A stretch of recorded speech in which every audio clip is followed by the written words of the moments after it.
Right, so if you travel in similar political circles to myself, the what has Labour become, the oh god, the Red Tories are back in charge, the is there anything they won't copy the Tories over, or is anyone allowed an independent thought anymore without fear of being purged, are thoughts that are likely to have crossed your mind, or something similar to that. Won't somebody get him out? People think of Starmer. Well, there might be an opportunity here. Your opinion of Keir Starmer's leadership, or what passes for it, the Blair and Mandelson leadership more like it, that's really the case, isn't it? With one operating Starmer's body and the other with a peg on their nose providing the voice.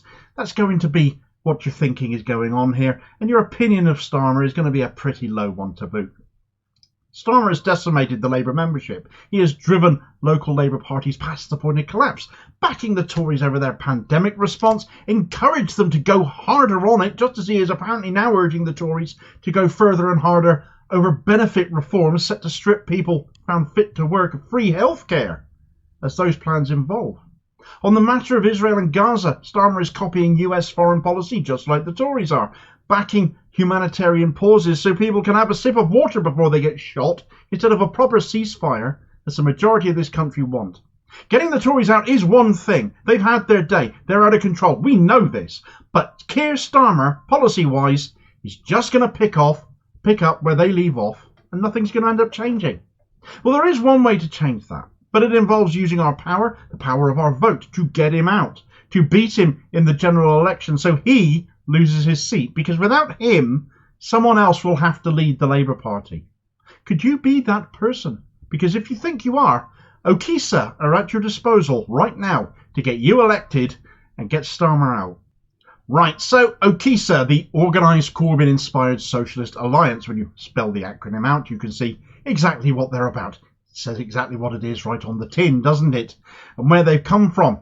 And has been set up specifically with one aim in mind, to take down Keir Starmer at the next general election, to take him out specifically. They're not a political party, and they do not want to be one. They are just organising to remove one of the most dangerous and toxic politicians we have, to remove at the next general election arguably the biggest political barrier to change we currently have in this country. Because right now, under his leadership, Labour are absolutely no different to the Tories, and the only way that would change in government is for him specifically to lose his seat. And as such, today, OISA put out a press release which absolutely warrants coverage, because they have now reached the point where they are looking for their candidate to stand against Starmer. And if you think you would like a tilt at this, if you think you're the right person to go head to head with the brill-creamed one himself, then you need to hear this. OISA's statement reads, "An effort to change British politics enters its final phase. OISA will be advertising for a democratic, progressive and community-focused candidate to stand against Sir Keir Starmer in Holborn St Pancras at the general election." For 9 months, OISA has been surveying the electorate in Holborn St Pancras. The overwhelming opinion is voters feel excluded from the electoral process. 50% want more face-to-face access with an MP who listens and prioritises their concerns. The candidate selection process will be open and democratic. Several people have made it known they are interested, but applications are sought from anybody with a commitment to representing their community, regardless of their previous political experience. Holborn St Pancras is one of the most diverse areas in the country. The electorate is mostly under 40, cosmopolitan and progressively minded. OISA hopes to find a candidate who can represent their ideals, aspirations and demands. OISA wishes to make clear that the UK has a representative parliamentary democracy and that a political party may win a majority in Parliament without their leader in place. The UK does not have a presidential national election between leaders of the two main parties. The electorate has real political power in their hands if they use it locally to choose an individual to represent them, rather than accepting that politics only happens at the national party level, where they are entirely powerless. OISA is not a political party and has no intention of becoming one. It solely exists to choose a candidate and provide them with campaign funds and advice from experienced organisers. Advertisements will be going out to a range of publications in print or online.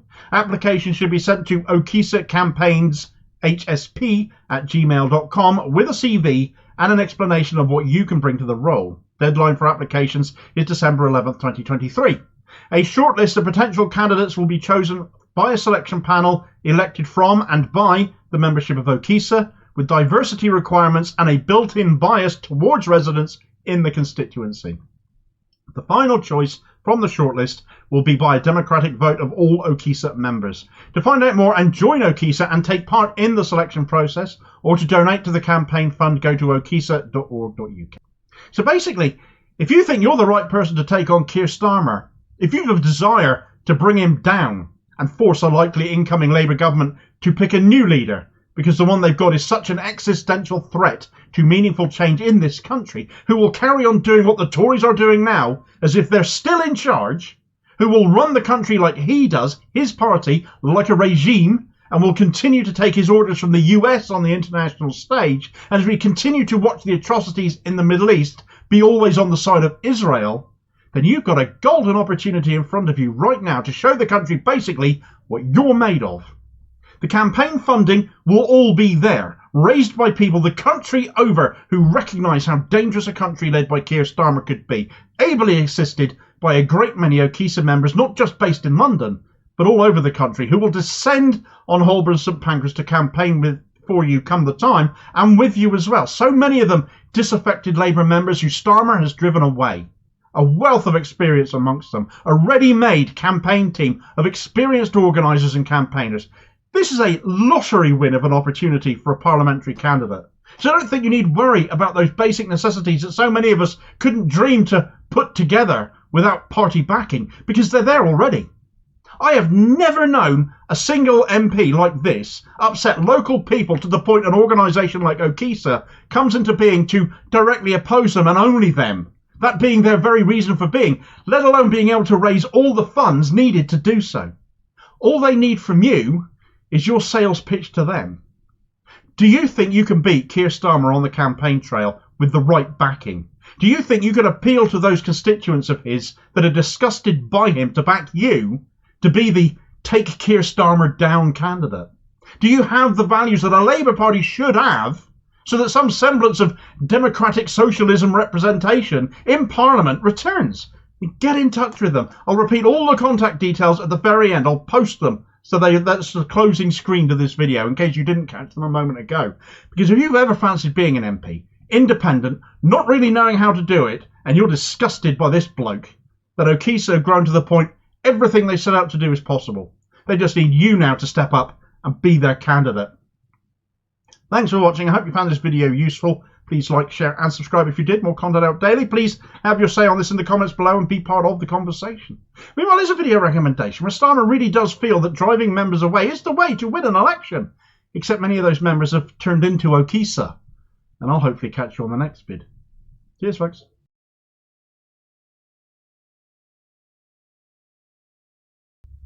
Right, so with Labour MPs complaining of intimidation because the Green Party dared to choose to make a graphic naming every MP who either voted against or abstained on a ceasefire in Gaza, accusing them of endangering their lives even by putting their names together and posting them on social media, it might come as a surprise to them that how they vote happens to be a matter of public record.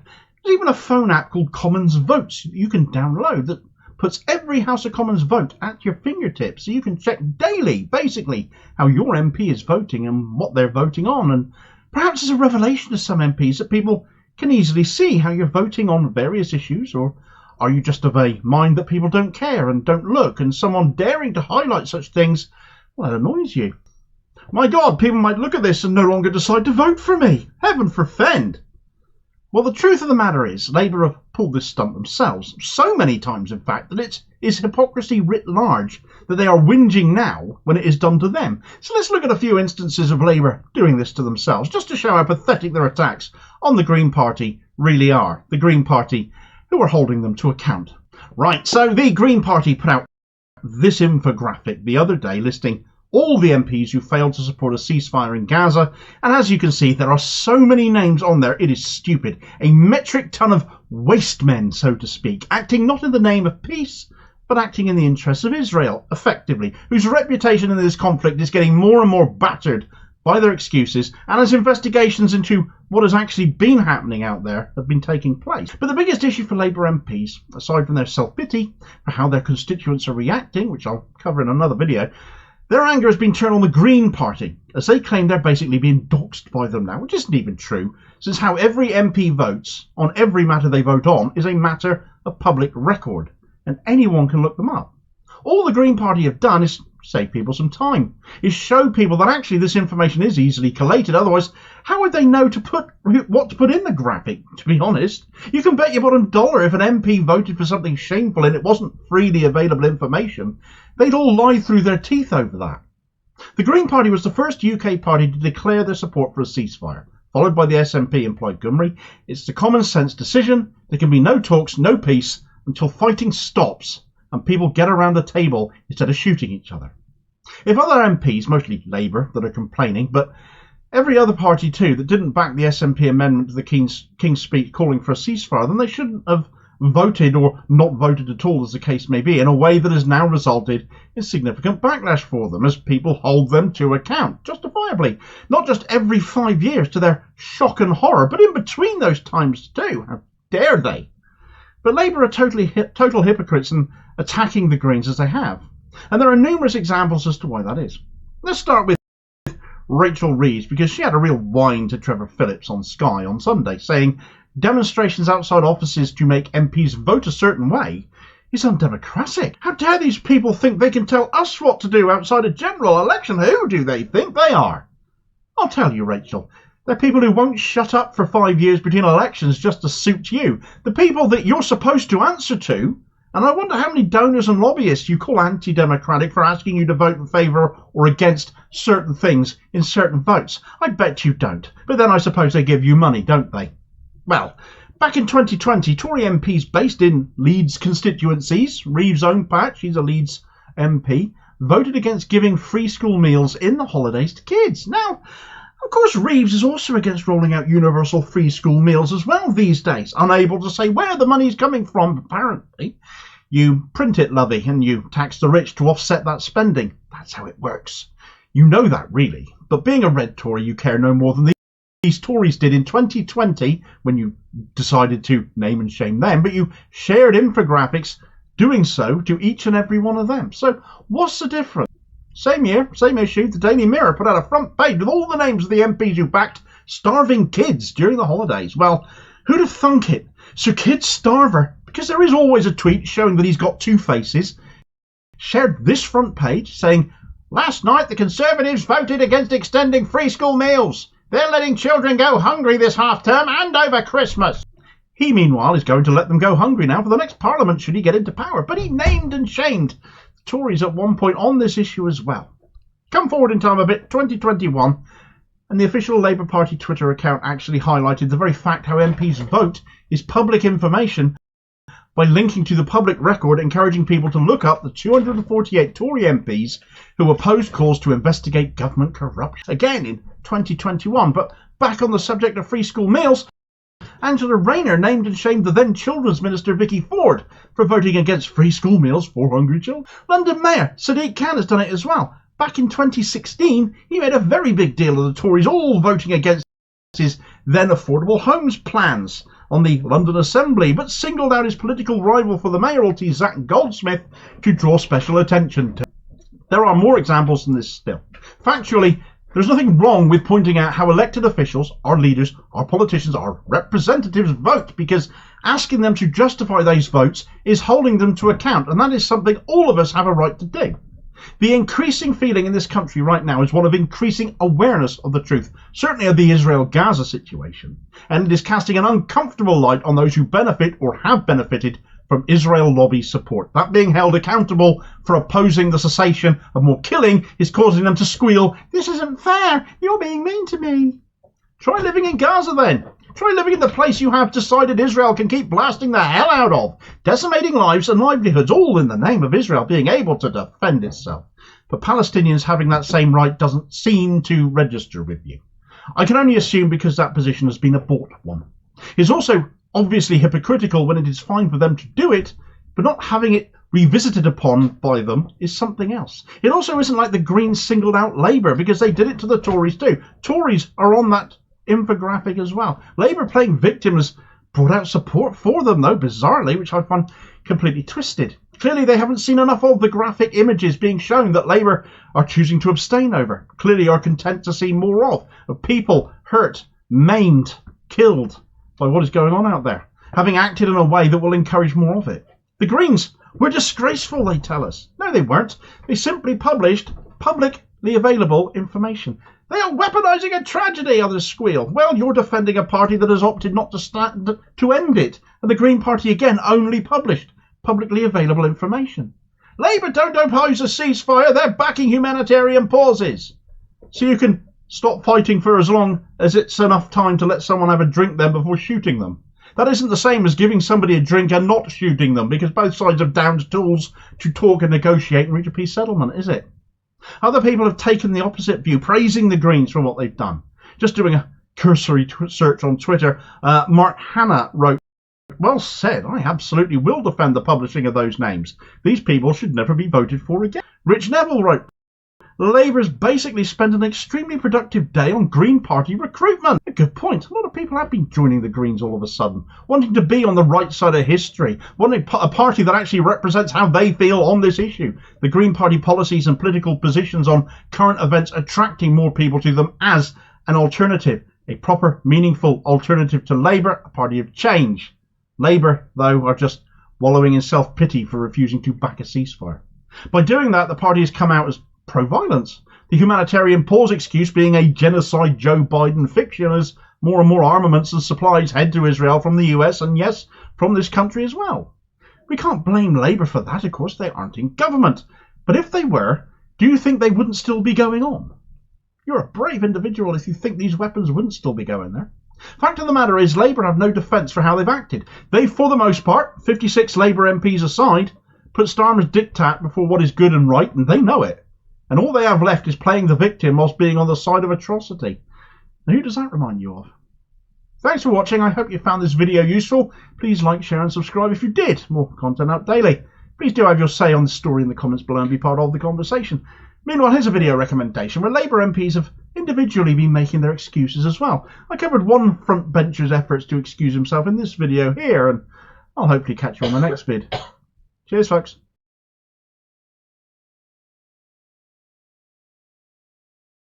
Right, so aside from ceasefire abstaining Labour MPs complaining about the Green Party, who are daring to highlight how they voted on the matter, they are also now complaining about being held accountable by those who voted for them, now apparently fearing for their own safety.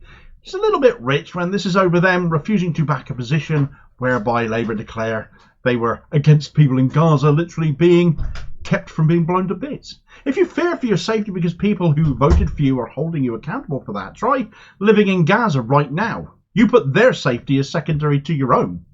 I'm sickened not only by the way Labour and Tory MPs voted or didn't vote on the matter of a ceasefire, as the case may be, but sickened again by their arrogant disregard for their own voters holding them to account on that, outside of election campaign time, as if they have some divine right to tell us all to shut up in the meantime. I'm not going to be shut up over this, and neither should be anyone else. Right, so Labour MPs and other key figures connected with the Labour Party are having a proper whinge at the moment about being held to account for not backing a ceasefire. People are not stupid. They recognise war. They recognise atrocity. They see the images on social media and in the more mainstream sources too. When even the BBC are showing uncharacteristic honesty and criticism of much of what Israel are pushing out by way of propaganda, then obeying the whip of a Zionist without qualification like Keir Starmer, backing Israel whatever they do or say, putting their case above that of the people they are currently blowing to bits, well, don't be surprised if people want to have words with you about that. Let's start with Starmer then, because as MPs say, they now fear for their safety following the ceasefire vote, that SNP amendment to the King's speech that Starmer whipped his MPs to abstain on. If they were so worried about how their voters would react, they should have voted like a human being and not the wooden knockoff for a Labour leader they rallied behind instead. But that hasn't stopped Starmer from whinging too. He told the Newsagents podcast that, "I've always been concerned about them. I've got a wife who has her own life, and I need to ensure that she can live her life in the way that she wants to.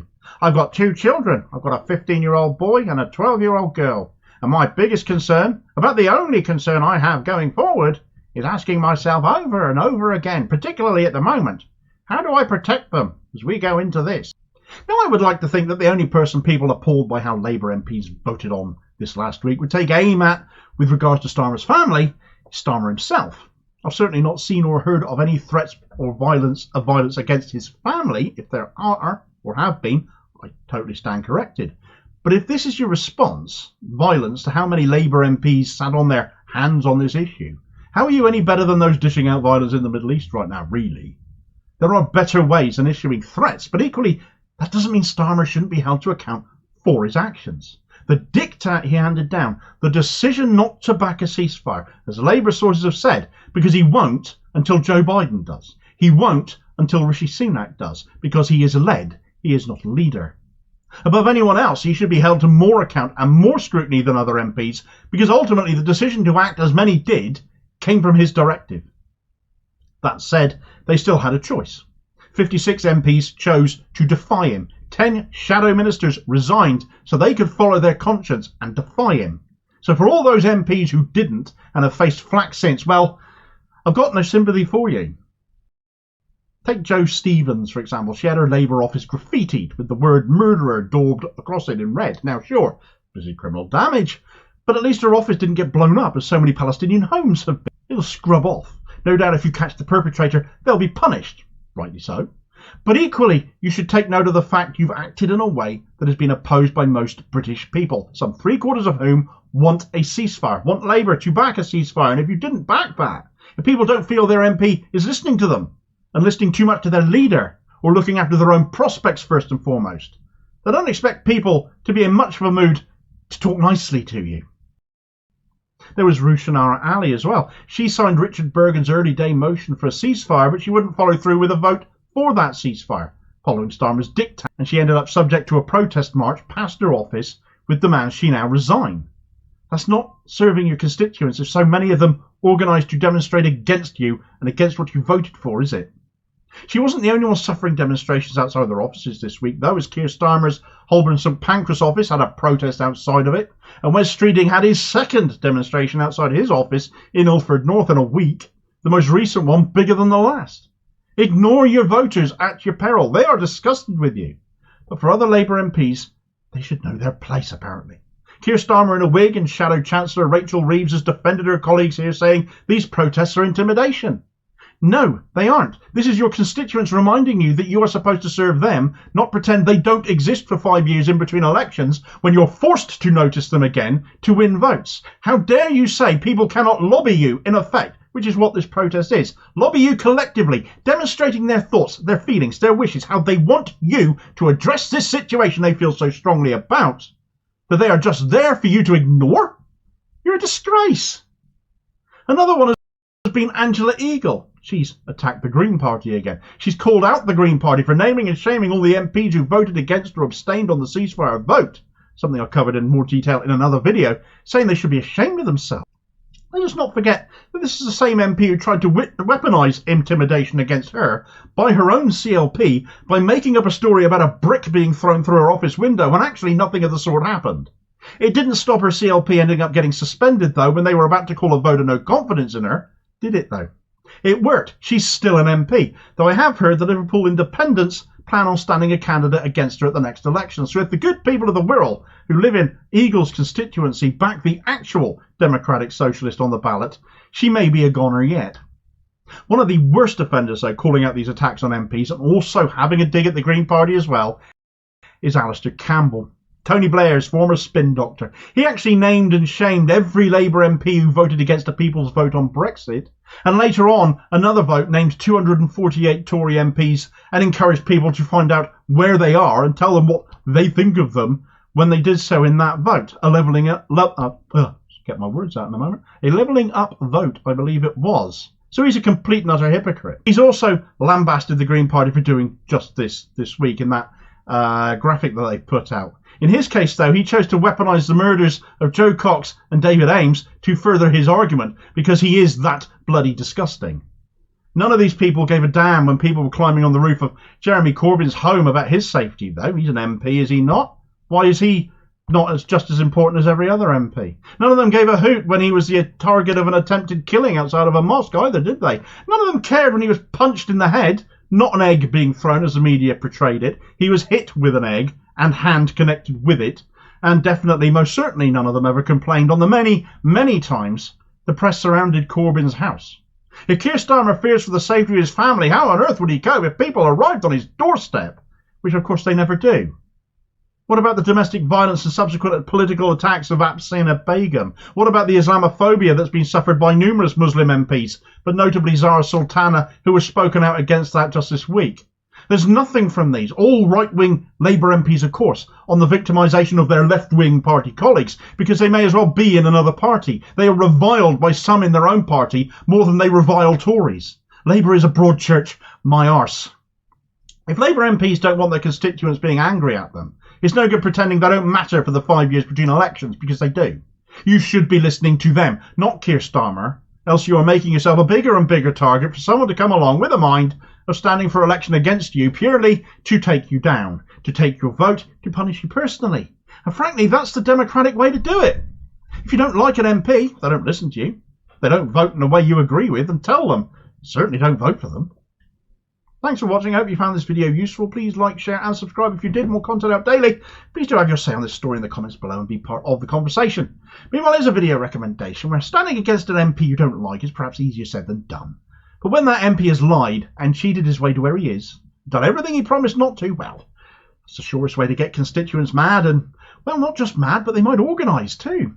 Such is the case of OISA, now looking at getting their candidate to stand against Keir Starmer himself at the general election, because they've got all the campaign literature, campaign energy, organisation, and more importantly, finance to do so right now. It's literally their only reason for existing. And I'll hopefully catch you on the next vid. Cheers, folks.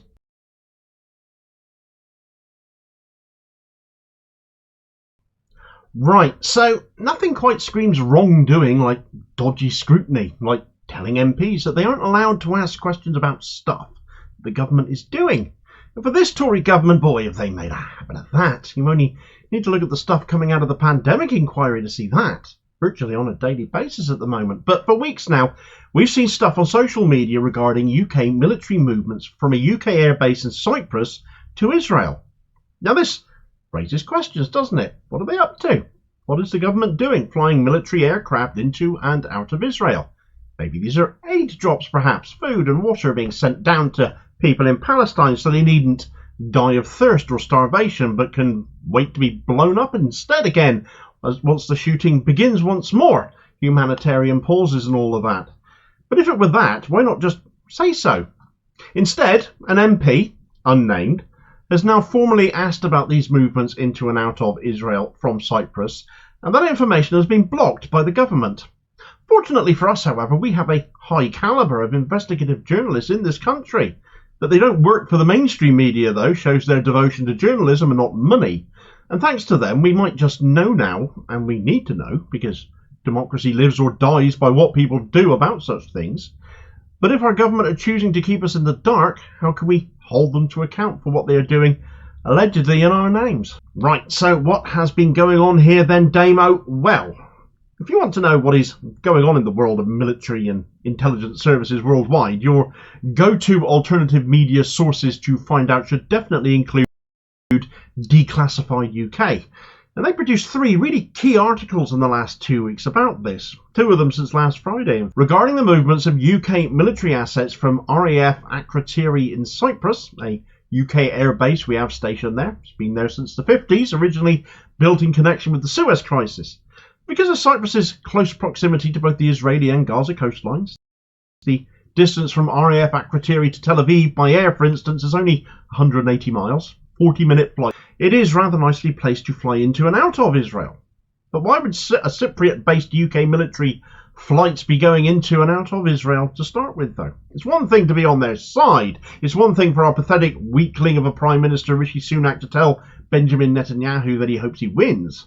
But it is quite another for us to be undertaking any kind of military activity ourselves here, isn't it? So how do we know they've been doing this if our government won't say anything about it? Well, because flight logs get kept, and these aren't classified. They can't be, because airspace is shared by military and commercial flights, and they both need to know when it is safe for them to fly and when it isn't. And Declassified have been observing these military flight logs. Anyone can, online in fact. There's a site called Radar Box which tracks global flight information, including anything coming into and out of Akrotiri. which has to be a military flight coming from there, as Cyprus has a separate commercial airport. And they've counted no fewer than 33 flights from RAF Akrotiri to Tel Aviv's Ben Gurion airport since the bombing began. There were no flight records of UK aircraft going to Israel from Cyprus before the events of October the 7th, and declassified checked records for this going back as far as August. So we can safely assume here this has something to do with the ongoing military action going on out there at the moment. Adding further weight to this are flights from the UK to RAF Akrotiri, the first of which in a while showed up just 4 days after atrocities began on the 11th of October. So naturally you'd expect journalists to ask questions about this, to question the Ministry of Defence about this, and they did, to which the MOD admitted to sending 17 flights into the Israeli capital, though would not confirm dates, personnel on board, or any details about what cargo they might have been carrying, since all 33 flights, according to declassified that they spotted, have been transport planes. One that landed in Tel Aviv yesterday was identified as an A400M Atlas military transport, which apparently is capable of carrying 116 soldiers, or up to 37 tons of payload, or is able to carry an entire Chinook helicopter. So these things are beasts. What are they doing? Well, so the UK government confirmed 17 flights. Declassified have counted 33. We know they're doing something, they're carrying something in, but they won't say what that is. So now you move on to an MP asking about this just yesterday. Now, our elected representatives are there to hold government to account, but they can only do that if they answer questions submitted to be asked. An unnamed MP who spoke to Declassified said that their question in connection to this had been blocked, but actually the Tories have gone even further than that, as they have now blocked all parliamentary questions in relation to activities at RAF Akrotiri. That's full censorship of government activity, putting them beyond scrutiny. That should never be allowed, no matter what the deal is. Keeping critical information, need to know stuff from the public, well, that's one thing, but that shouldn't extend to Parliament. They need to know to ensure the government is not involved in any criminality or things it should not be doing under international law. There has to be a level of scrutiny here somewhere, and right now on this, there's none. The International Criminal Court is already investigating the situation out there. Could the UK find itself somehow implicated in something shady here? Well, it does make you wonder what they are hiding if not even Parliament is allowed to know. But perhaps we don't need to get it from our government. Perhaps other military movements might give the game away, or at the very least offer us a bit of a clue. You see, it isn't just British aircraft flying into and out of a UK military base on Cyprus right now. The US are using it as well. Now, the US has air bases itself all over Europe, as does NATO, whose bases the US are also using. And this time it is Israeli newspaper Haaretz who are reporting that some 40 US transport craft have arrived at RAF Akrotiri, with half the flight said to be carrying military aid, because of course they are. Again, in the 2 months leading up to October 7th, there was no US flight activity into and out of RAF Akrotiri, so all of this again is obviously connected to the current genocide going on in Gaza.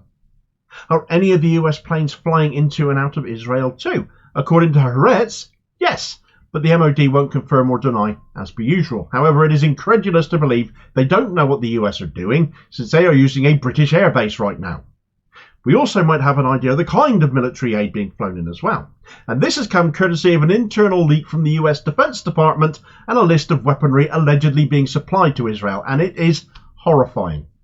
2,000 Hellfire missiles, the warheadless missiles instead fitted with 6 blades, which deploy to cut down whatever they're fired, with Apache helicopter chain gun ammunition. 57,000 artillery gun shells, 400 mortars, M141 bunker buster munitions, 300 plus Tamir interceptors, which are used for Israel's Iron Dome defense system, and 75 light tactical vehicles. Are the US flying these into Israel, or are UK planes assisting the US with the final leg of these deliveries? It's not exactly Amazon, this, is it? We don't know, but the UK transport planes aren't flying in and out of Israel for fun.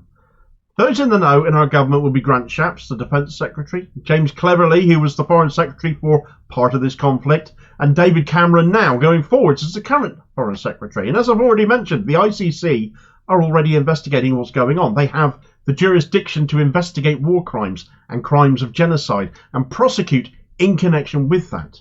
You probably need to add Rishi Sunak to that list as well, don't you, given that he oversees all the others.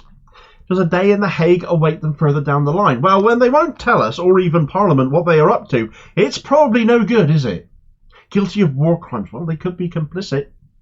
We'll have to wait and see. There'll be more on this coming out in the near future, I have no doubt.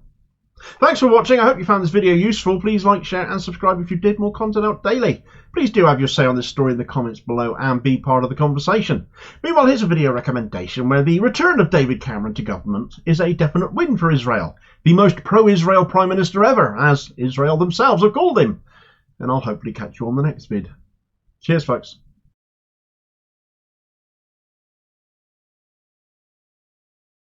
Right, so the events of October the 7th, where we have been told Hamas launched an attack against innocent Israelis, killing 1,400 of them, and sparking off the recent increases in killing in Gaza in retaliation. But of course, Israel called that self-defense. Does not at all appear to be all as it has seemed. We have for weeks now seen Israel point at various examples of evidence, as they call it, of Hamas and their plotting, from tunnels under hospitals to telling us that calendars are a list of Hamas operatives, to saying Hamas hide their weapons behind giant magnets we better know as MRI machines. But the question of what happened on October the 7th, the very reason everything has kicked off as it has done, that was taken as read, or was kicked off most recently, shall we say. This is a 75-year-long crisis ongoing, as we know. Even that may now be down more to Israel than Hamas.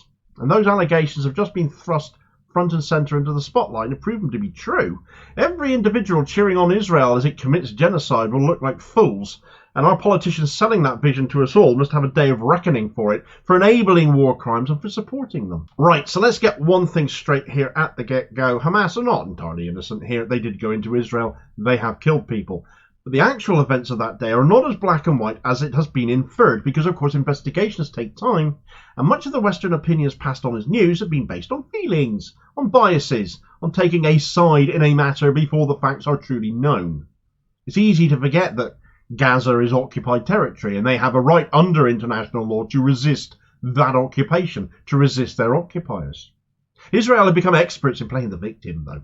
So much so you'd think they were the occupied, not the occupiers, and with a hard-right Zionist government as we now see, the only arrangement the ever-increasingly unpopular Netanyahu could cobble together to keep himself in power, their doctrine is getting meted out in Gaza now.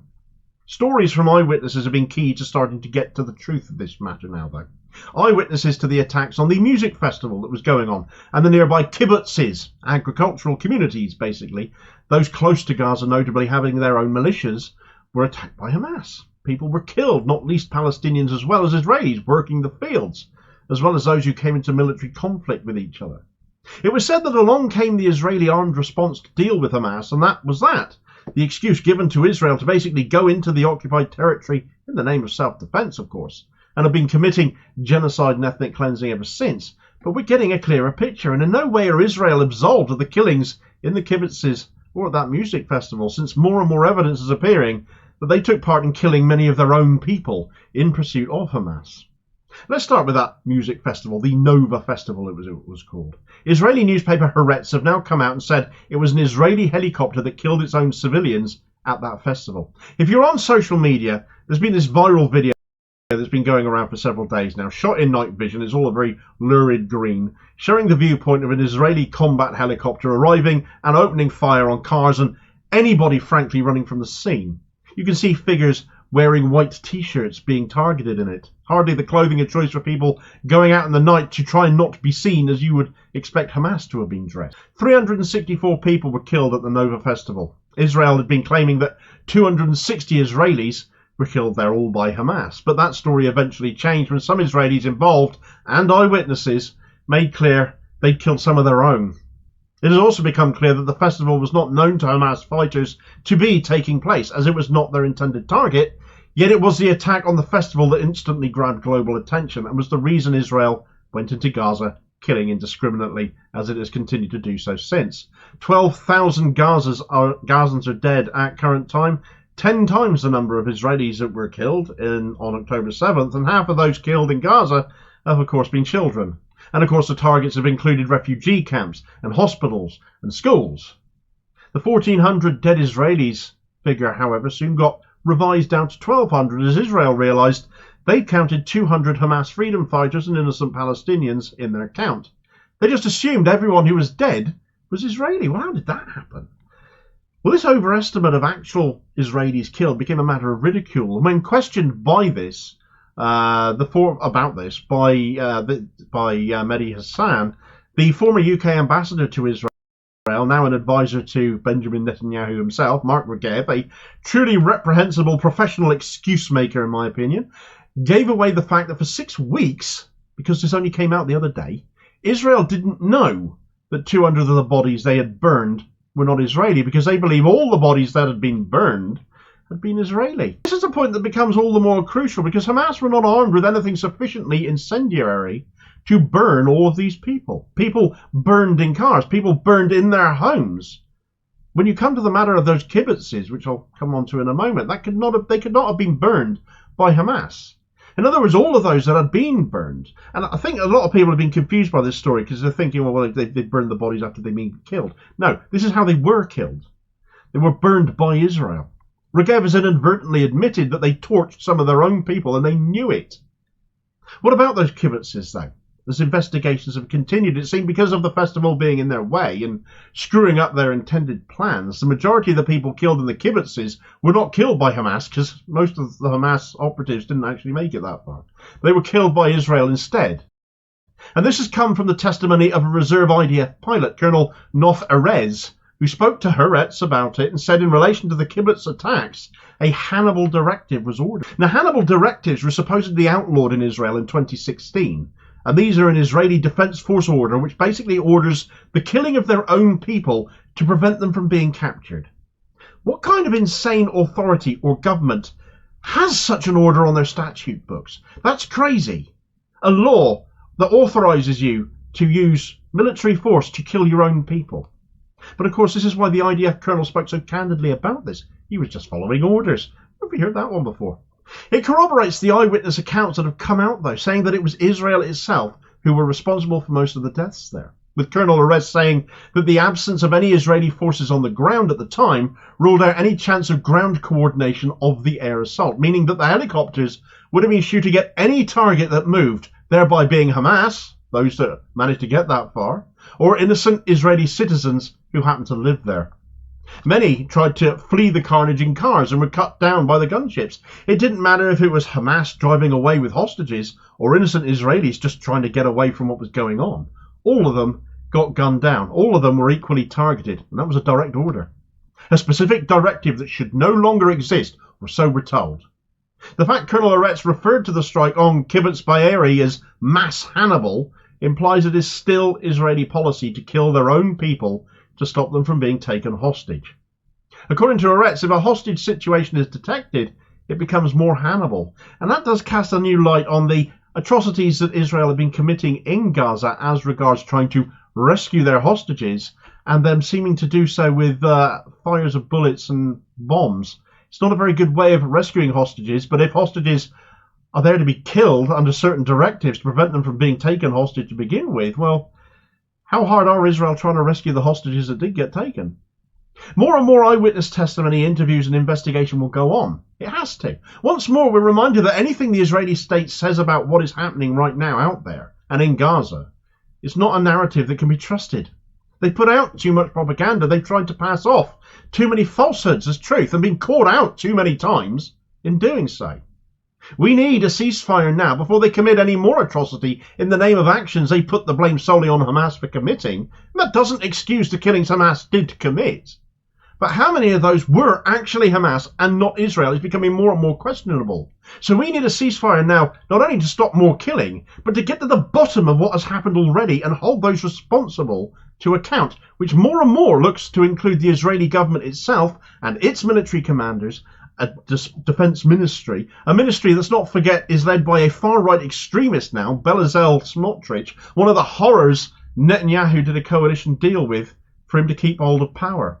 The International Criminal Court is investigating. It needs to be able to do so thoroughly, because too much of this situation right now is looking to have been organised by an occupying power in order to further its own agenda, and using the cover of what appears to have now been a clumsy Hamas attack gone wrong, to commit genocide in Gaza, possibly with a view of taking over the territory and driving the entire population out. Well, continue to watch as events unfold. Thanks for watching. I hope you found this video useful. Please like, share and subscribe if you did. More content out daily. Please do have your say on this story in the comments below and be part of the conversation. Meanwhile, here's a video recommendation where Piers Morgan nearly exploded the other day, desperate to get a condemnation for Hamas out of Jeremy Corbyn. It's not looking like quite such a strong argument as perhaps it once did, certainly at the time of that altercation, and I'll hopefully catch you on the next vid. Cheers, folks.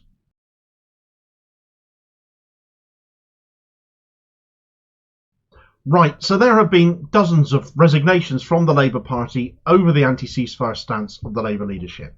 The flat refusal to move from that position as 14,000 Gazans are now dead, half of whom are children. And still Keir Starmer remains unmoved. The loss of 50-odd councillors ahead of last week's ceasefire vote changed nothing. 56 MPs defying his order to abstain on the issue and not back the SNP ceasefire amendment changed nothing. 10 frontbench resignations changed nothing. Starmer even had the temerity to say, "We can't back the SNP because that would damage our election chances in Scotland if we did that," putting his own party ambitions, his own desire to get into number 10 before doing what is right and saving lives.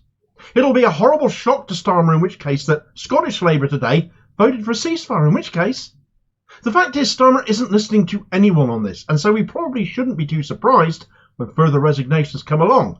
Though the shock announcement and a live rally tonight by a councillor in Newham choosing to resign over Starmer's position on a ceasefire on camera no less, and not only that, joining a new group of independents as he does so, should make for a strong message to Keir Starmer that this isn't going to go away, no matter how much he digs his heels in. His position is shameless and untenable. It is heartbreakingly lethal, and people cannot in good conscience continue to support the party when its official position is so depraved. Right, so I did a video the other day regarding the Newham Borough Council group of independents, Mahmood Mirza back in July winning the first independent seat on the council, massively dominated by Labour as it is, with a by-election coming this Thursday in Plystone North to hopefully get their second member, Sophia Nakvi, elected. But she'll now have to settle for being the third member, as tonight in a shock resignation live on camera at a protest rally, Labour councillor Zubair Guldamusan has dramatically resigned from the Labour Party and defected to Mahmood Mirza's Newham Independence Group. He has put out a belter of a statement afterwards too, addressing his constituents. He said, "As an elected councillor in Newham, London, I wish to inform you all that I have tonight resigned from the Labour Party. I have felt terribly pained by the Labour Party's stance on the war on Gaza by Israel, which United Nations human rights experts such as Craig McKeever have termed a genocide. The slaughter of innocent civilians by a nuclear-armed state, backed by the US, is a stain on all Labour politicians due to the indefensible position of its leader, Keir Starmer. His condemnable statements made to LBC's Nick Ferrari, where he endorsed and supported war crimes, is unforgivable. Now, 7 weeks later, over 14,000 civilians have been slaughtered and over 30,000 injured by Israel's bombing. This has to stop." But last Wednesday in Parliament, most Labour MPs followed the party whip and supported the continuation of this genocide. No number of dead Palestinians appears to force a change in Labour's position of giving cover for Israel to commit heinous war crimes.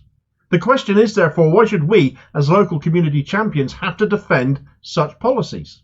It's clear Labour has irreparably damaged its relationship with Muslim communities, and this will take decades, if ever, to repair. Locally, I have seen the inability of Labour's leadership to speak out, and how my 18 elected Muslim Labour Party colleagues are simply too frightened for fear of damaging their political careers. To them I say, at such moments in history where a live genocide is taking place, we are all duty-bound, in whatever capacity we have, to take action and speak out. We must be fearless and bold, and we must stand with our community and say, "Not in my name." It's time to resign from Labour and not be silenced by those in leadership. You are all aware of the direction that our borough has taken under the leadership of Mayor Roxana, who for weeks has been a silent spectator, refusing to call out the Palestinian genocide and asked for Keir Starmer to resign. This absence of leadership has over the years led to policy failures across the board, such as record council tax bills, a crumbling infrastructure and a collapse of trust with voters. But as I'm no longer a member of your party, this is now a matter for you to decide, and ultimately one which voters will determine, starting with the Plystone North by-election this Thursday. I will now sit in opposition to Labour as an independent, and I look forward to working with Councillor Mehmood Mirza in delivering the representation and change which our residents deserve. Most crucially, this will start by openly and vociferously opposing Israel's genocidal war on Gaza. Finally, by having taken this course, I feel that my conscience is clear. I can hold my head up and say to my family, to my community, and to our residents that in the face of the merciless and vicious genocide of Palestinians, I stood on the right side of history. Ooh, I'm feeling the heat on my cheeks from that. The anger is palpable and completely understandable too, as careers are blatantly being put before doing what is right, and what is just, and actually what is just human. How MPs can willingly sit on their hands in the face of genocide, as Labour MPs did last week, I can't fathom. I can't rationalise it. Let alone vote against a ceasefire as the Tories did. But where Labour are expected to be better than them, they chose to abdicate that responsibility. They chose to look away. And they did so because their disgrace of a leader, Keir Starmer, a Zionist without qualification, will not criticise Israel, will never criticise Israel, will not call out Israel for the atrocities it is committing, will not censure or condemn them. This is a man whose leadership from start to finish has been financed by the Israel lobby, and he will be their man in Parliament. A vote for MPs who are prepared to sit on their hands is a vote of assent for what he is doing and what he would do should he get into power. And for good decent people like Zuber Gulamusan, like so many of the rest of us calling for a ceasefire, we cannot be part of that. We cannot support that. We certainly will not vote for that. In power, Starmer could go even further in his support for Israel, and that has to be opposed. To those Muslim MPs Gulamusan mentioned in his statement, I say, come on, look inside yourselves and buck up. These are your fellow Muslims getting wiped out here. What are you thinking? Starmer won't move on from this. He has to go. And if he's not going to go, then why should any of us appalled at what is happening out in Gaza support him? Or anyone else not calling him out for his indifference towards human life? If that's the best you can think of voting for, I really don't think you're thinking hard enough. Solidarity to Zuber Gulamusan. Brave, principled decision. Labour need more people like him representing them, not losing them, because they have the very weakest and the very worst in charge instead. Thanks for watching. I hope you found this video useful. Please like, share and subscribe if you did. More content out daily. Please do have your say on this story in the comments below and be part of the conversation.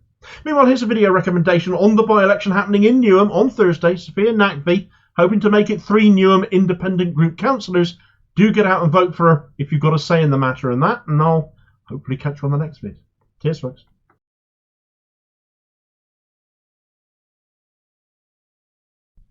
Right, so the autumn statement has come around again, and the mad-eyed laughing assassin that is Jeremy, sounds like Hunt, has wheeled out some interesting policy ideas, but the whole shebang had already been overshadowed by another wanton attack on those on benefits, whilst cheering the fall in inflation as justification for tax cuts, when this just means less money for public services.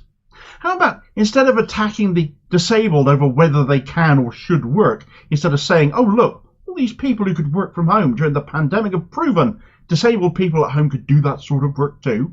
And what kind of a light does that cast us in this sickening and utterly cruel red meat for the frothing right-wing Gamanati policy that the Tories are intent of basically killing yet more of those with the greatest needs off instead of supporting them properly? Because this isn't a carrot they're being offered to go back into work.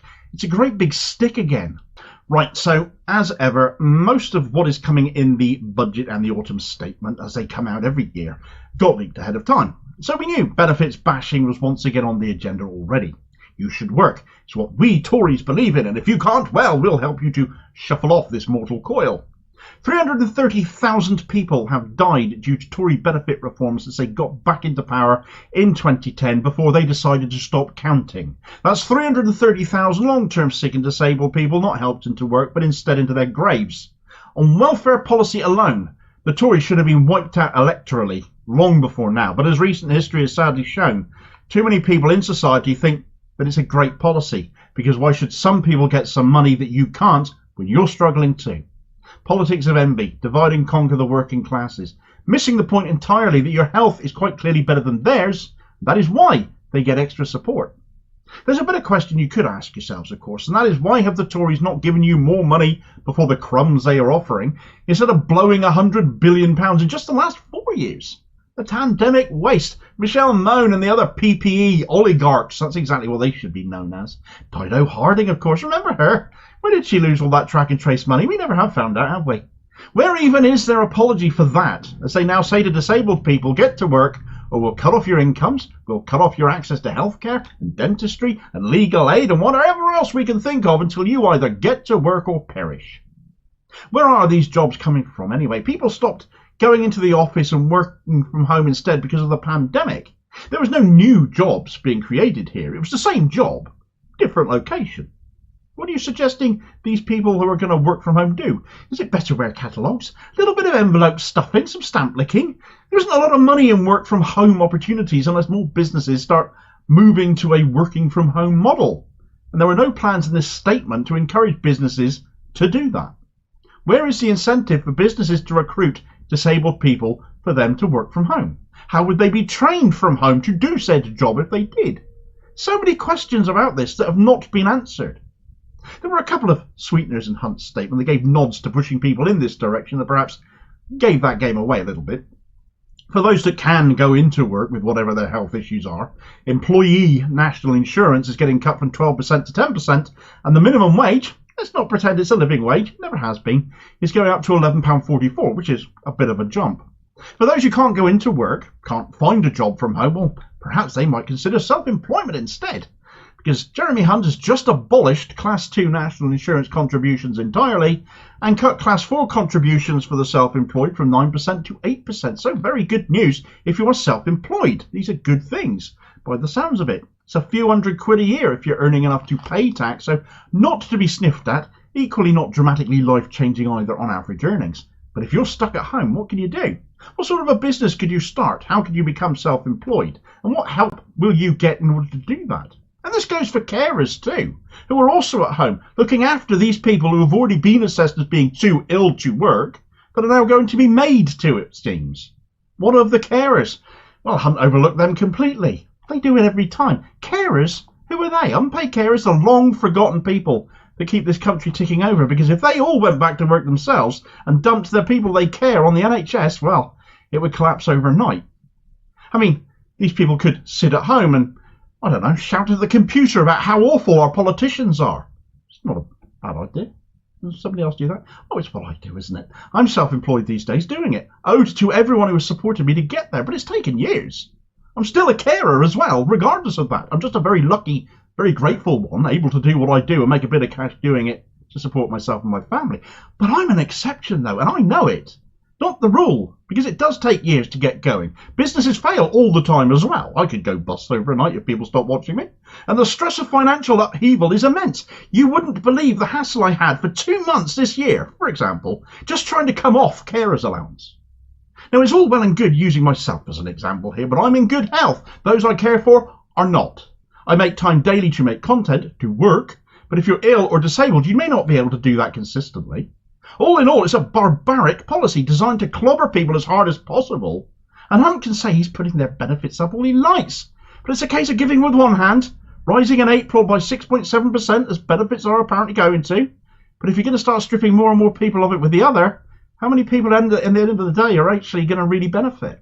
Fundamentally, there's no infrastructure to help people into work with disabilities, no educational opportunities being offered, none being mentioned to help them into work, no training. What about the ones who already do work as well? You can be disabled and be in work. Plenty of disabled people are working now. But what if they aren't working enough now? What if demands you work more come in next because they decide with their plans you should be working more than you already are? What if you can't? This policy is just a big stick to beat people with for votes. The latest Tory culture war kicking off, going into the next election. As for the tax cuts, well, it's all thanks to the inflation getting halved, don't you know? Well done us, the Tories. They bray and they bark. It had nothing to do with them at all. Of course, inflation was coming down anyway. We knew that at the beginning of the year. But inflation also doesn't give the Tories more money to spend on tax cuts. It simply means the rate of things getting more expensive has slowed down. And again, this is only headline inflation, not food inflation, for example, which is still higher. Their idiocy makes inflation sound like, Well, now let's have an example. Borrowing £1,000 from the bank, then deciding to only borrow £500 of it, and then pretending that you've saved the other £500 that you never borrowed to begin with. It's nonsense, isn't it? Inflation is not a tax. It won't pay for a damn thing. Oh, but the national debt is coming down. That's bound to pay for it. That's a debt demo, isn't it? Well, no. It isn't. It's just another financial device that's been stupidly named to confuse people. All the cash in circulation is part of the national debt. So if you literally paid off the national debt completely, you would literally have no coinage, no notes, no nothing. No currency at all. Hunt wants you to think inflation's paid that off too. Again, no. Growth isn't going to happen either. The economy's flatlining regardless of the Tories saying we've never had it so good. You should be counting your lucky stars. You live in Great Britain. Those national insurance cuts I mentioned earlier, they're coming in January. That's a bit weird. What the heck? Why do that unless you want to put people in a really good mood for some reason, like, I don't know, before a May general election maybe, and introducing them at the beginning of the next tax year in April? Well, people won't get the feel-good factor in time, will they? I think Hunt gave the game away on that there. Functionally, this was an autumn statement that'll be remembered for a sickening assault on the poorest and the sickest, which the Tories will hope you'll forget about when you find more money in your wallet come the new year, hoping it'll put you in a good mood to stick with them at a not-so-distant general election, instead of hoping Labour will treat you better, which, just as an FYI, they won't. Thanks for watching. I hope you found this video useful. Please like, share and subscribe if you did. More content out daily. Please do have your say on this story in the comments below and be part of the conversation. Meanwhile, here's a video recommendation where Hunt's addiction to bashing benefits saw him jump on the media bandwagon a few months ago on this topic. Andrew Pearce of The Fail will be loving this autumn statement, I'm sure. And I'll hopefully catch you on the next vid. Cheers, folks.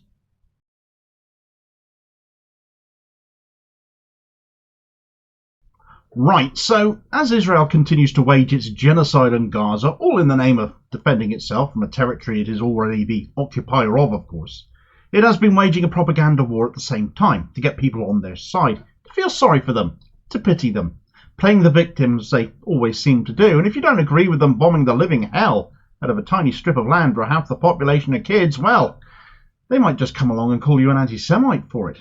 But what of Israel's kids? Let's get them in on the propaganda act too. Well, in order to do that, Israel's got them to sing a song of peace perhaps, a song for the hostages that Hamas took maybe. A song to both sides to end the killing and call for a ceasefire. Well, that would embarrass a few world leaders, wouldn't it? But no, that wouldn't be in keeping with this hard-right, maniacal Israeli government of Benjamin Netanyahu and the Zionist hardliners he got into government with. No. The Israeli kids are singing all right, but these sickos have got their kids singing in celebration and support for the Israeli extermination of Palestinians in Gaza. Right, so we've seen plenty of propaganda come from the Israeli Defence Force, and we've ridiculed it for how easily things have been debunked, haven't we? Hamas laptops with their nefarious plans on them, they say, despite the keyboard being in Hebrew and not Arabic, and the charger lead happening to have an IDF serial number on it. Hamas tunnels under the hospitals that turned out to be water tanks. Weapon stashes behind highly magnetic MRI machines in hospitals. Lists of Hamas operatives which turned out to just be calendars, but having been written in Hebrew, they figure we in the West will just take their word for things. If you're taking any claims by the IDF at face value, unless it is admitting to what we're blatantly seeing them doing, exposed on social media for all to see in unedited, horrifying footage, then I'm going to bridge this earlier. But last week, the Israeli broadcaster, state broadcaster in Israel, Kan, uploaded a song to Twitter, or the site formerly known as, called the Friendship Song 2023, and we saw smiling, sweet faces of little children who were to sing this song of friendship, I suppose. Clue is in the name, surely. Well, you might think that, and sung in Hebrew, who are we to know different, until somebody comes along and happens to translate it, and you find out what Israel is actually getting these kids to sing. Here's the translation of the first verse. The kids singing this are young teens at best, possibly younger. So just picture that as you read these lines. Autumn night falls over the beach of Gaza. Planes are bombing. Destruction. Destruction. Look, the IDF is crossing the line to annihilate the swastika bearers. In another year there will be nothing there, and we will safely return to our homes. Within a year we will annihilate everyone, and then we will return to plough our fields. There's a chorus and another verse, but I think you get the point. The IDF crossing the line, well, repeatedly and genocidally in the images we see every single day as the death toll grows higher in Gaza. The people they are annihilating, apart from increasingly strong evidence, or form increasingly strong evidence that includes their own Israeli citizens, under so-called Hannibal directives, being innocent Palestinians, mostly in the hope of taking out some Hamas operatives whilst doing so, but comparing them to the Nazis. Now, Jewish history and the Holocaust should never be forgotten, but equally to weaponise that history, as this song appears to do, is utterly depraved, especially when you consider the Nakba, where 700,000 Palestinians were evicted from their lands by Israel in 1948, is arguably comparable insofar as Jewish people were evicted from their homes too during the Second World War. But then Israel have been threatening a second Nakba now, and having driven and are still driving innocent Gazans south, ethnic cleansing appears to be on their minds once more. So to be doing what they're doing, but invoking memories of Nazi atrocities against Jewish people, and accusing those they are displacing of being not comparable to the Jewish people of then, but their oppressors, well, it's one of the most offensive playing the victim cards I've ever seen them do. Here's the thing, though. Can, having put this song out on the 19th of November, hurriedly pulled it again, without explanation, also having deleted it from their website. So why do that? Are you not pleased with this bloodthirsty utilisation of your own children to forward the Israeli government's cause? It's what Can stand for. Like I said, they are the state broadcaster. They are a media mouthpiece for Netanyahu, basically. Well, they might have realised they'd fallen afoul of international law on this. Not the Geneva Conventions in this instance, but the Genocide Convention. Far less well known, but actually really, really important these days in the context of what we're witnessing, and it warrants a short digression. It's relevant, I promise. Now, the Genocide Convention came into being in 1951, and actually it brings us back to the events of the Holocaust again. Holocaust deniers might want to grip onto their seats tightly at this point, since this legislation completely debunks their awful opinions of that tragedy. And the reason for that is because by 1951 there was no legal definition for what happened during the Holocaust. Mass murder on that scale, aimed at what we now clearly regard as a protected characteristic, protected demographic in being Jewish, had no legal definition. And there had to be one, to try people for crimes in connection with that, because clearly it was a crime on a scale previously unimaginable. In fact, the term genocide didn't even exist before 1944 and wasn't recognised as a crime until 1946, but it came into its own to define what happened to Jewish people during that war, and the Genocide Convention defines genocide in 5 acts and also lists 5 crimes that can be committed under the terms of the convention. So these form 2 of the articles of the Genocide Convention. The second article defines genocide, and the third article defines crimes that can be committed under the terms of the convention. There are 19 articles in the Genocide Convention in all.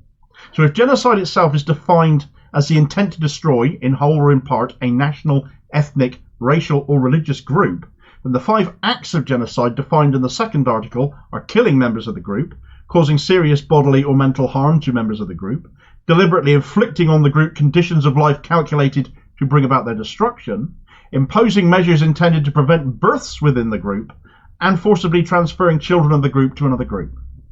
The third article lists the crimes, and this is where Can's decision to pull their Singing Kids vid might come into play, because the crimes under the Genocide Convention that people or organisations can be prosecuted under are the crime of committing genocide itself, obvious really, the crime of committing conspiracy to commit genocide, the direct and public incitement to commit genocide, attempting to commit genocide, and complicity in genocide.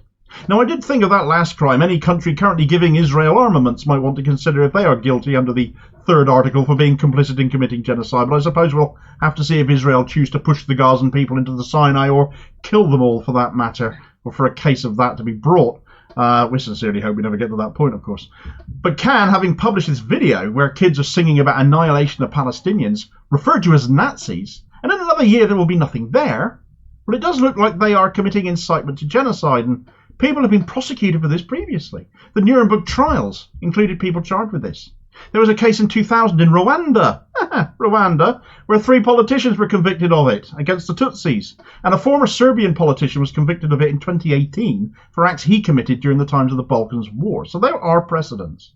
Now, according to the Electronic Intifada, the song, although broadcast by Can, was not produced by them, but was made for the Israel Victory Forum. Bit of an on-the-nose name, that, by an organisation called the Civil Front. Nothing civilised about inciting genocide, really, is there? But this organisation is a vehicle for Ofer Rosenbaum, a pro-Israel campaigner who in 2020 was responsible for a billboard campaign in Tel Aviv depicting Palestinian Authority leader Mahmoud Abbas and Hamas leader Ismail Haniyeh kneeling on the ground, blindfolded under the slogan, "Peace is only made with defeated enemies." Actually, it's achieved through dialogue and negotiations, but actions such as these are not the actions of an authority prepared to act in good faith, not prepared to back down, particularly when their entire ideology is built around a divine right to the land they occupy, and who accuse everyone else, all and sundry who say no to that, as being racists. That they are even prepared to weaponise their own kids, indoctrinate them with this filth, this cheerleading for mass murder, as they clearly are in this video, shows us no loathe they won't actually stoop to. And actually a change of Israeli government is certainly needed to get any sense of any progression. But first of all, we need a ceasefire, not further incitement. Thanks for watching. I hope you found this video useful. Please like, share and subscribe if you did. More content out daily. Please do have your say on this video in the comments below and be part of the conversation. Meanwhile, here's a video recommendation where the RAF are flying in and out of Gaza and the government won't tell us what they're up to. And with all the talk of genocide at the moment, they better not be involving themselves without us knowing.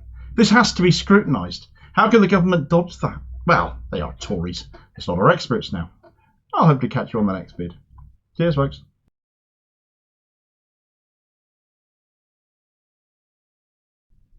Right, so Keir Starmer, he's a chap known for a bit of flip-flopping, whichever way he thinks suits him best, isn't he? And that's been especially true on the matter of Israel. First saying Israel had the right to break international law, if you remember, to commit war crimes of collective punishment and withdraw water and food from Gaza, and then deny he ever said it. But also on the matter of a ceasefire too.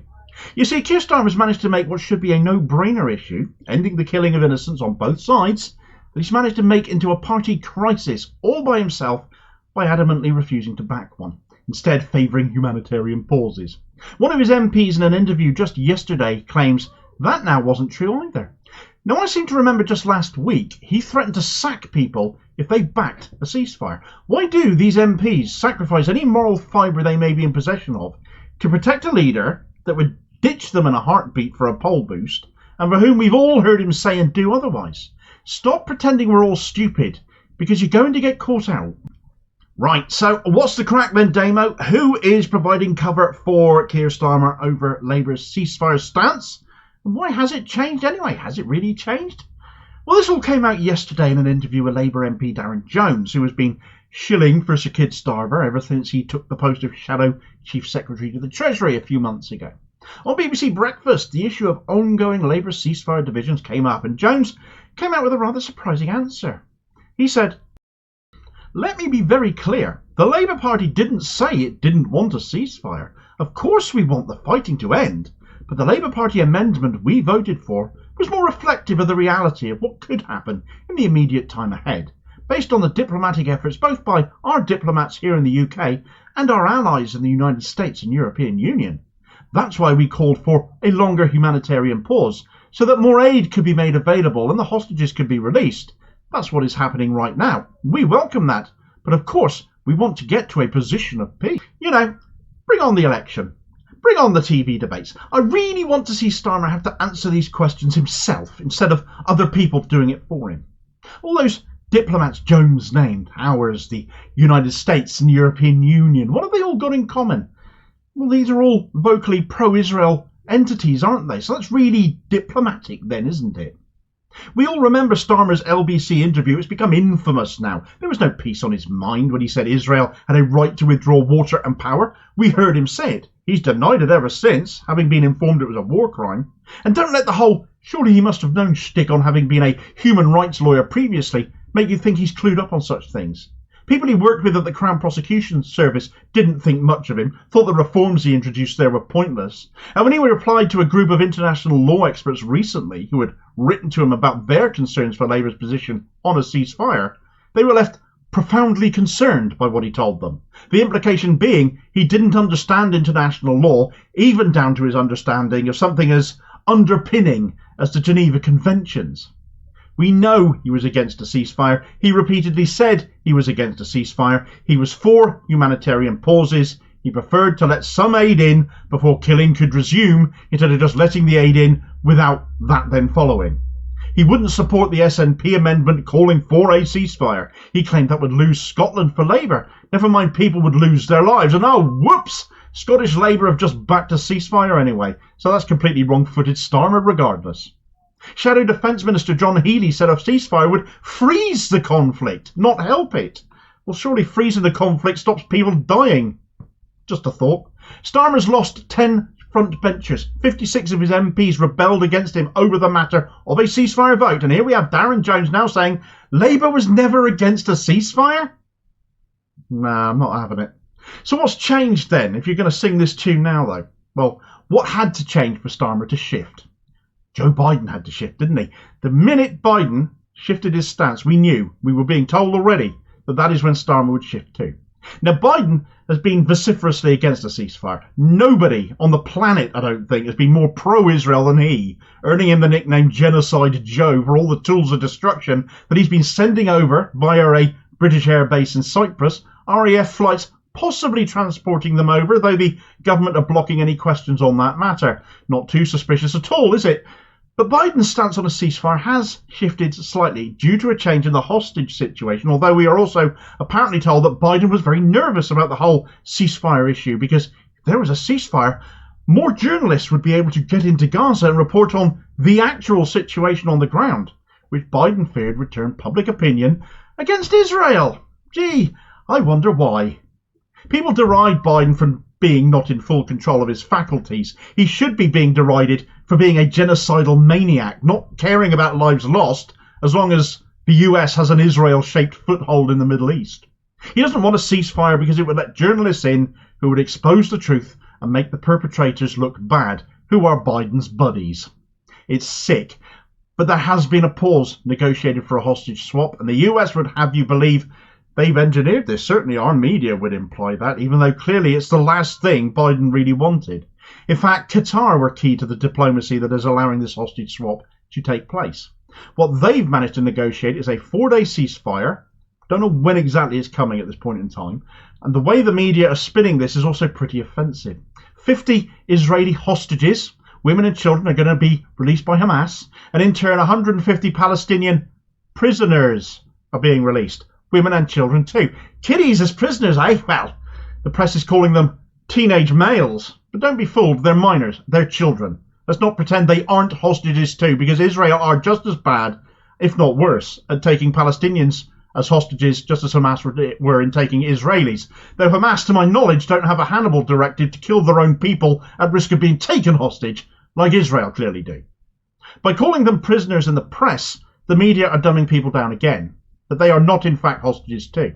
It'll be very interesting to see how hostages from each side come out, what condition they are in, how they report they've been kept, and we will find out. Because as part of this 4-day ceasefire hostage exchange deal, Hamas have demanded that journalists be allowed into Gaza to see the devastation for themselves. The last thing the US wanted. So Biden's stance on a ceasefire has shifted slightly, forced into it by Qatari negotiators, and like night follows day, so has Starmer's. In fact, the Brill-creamed one has even issued a statement on it saying, I welcome the news of an agreement to release the first hostages and to have a substantial humanitarian pause in hostilities between Israel and Hamas. I call for all remaining hostages to be released and all sides to uphold this agreement.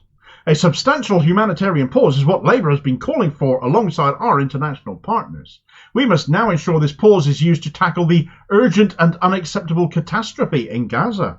There must be immediate access to aid, food, water, fuel and medicine to ensure hospitals function and lives are saved. Aid and fuel need to not just get in but be distributed widely and safely. We must also use the space this pause creates to take more steps on a path towards a full cessation of hostilities rather than an escalation of violence. It must start a process that ensures Israelis feel safe and secure from terror and that innocent Palestinians who have endured far too much death and destruction can return home and rebuild their lives free from bombardment and Hamas control. In recent years, the international community has treated the two-state solution as a slogan rather than a serious strategy. That must now change. Well, it won't change while Zionists without qualification like you stay in place, will it? There's so much here in that statement that annoys me. The ignorance. Rebuild your lives without Hamas. Well, Palestine need an election for that. Hamas haven't allowed any in Gaza since 2006. That needs sorting out for one, because they're literally the Gazan government right now.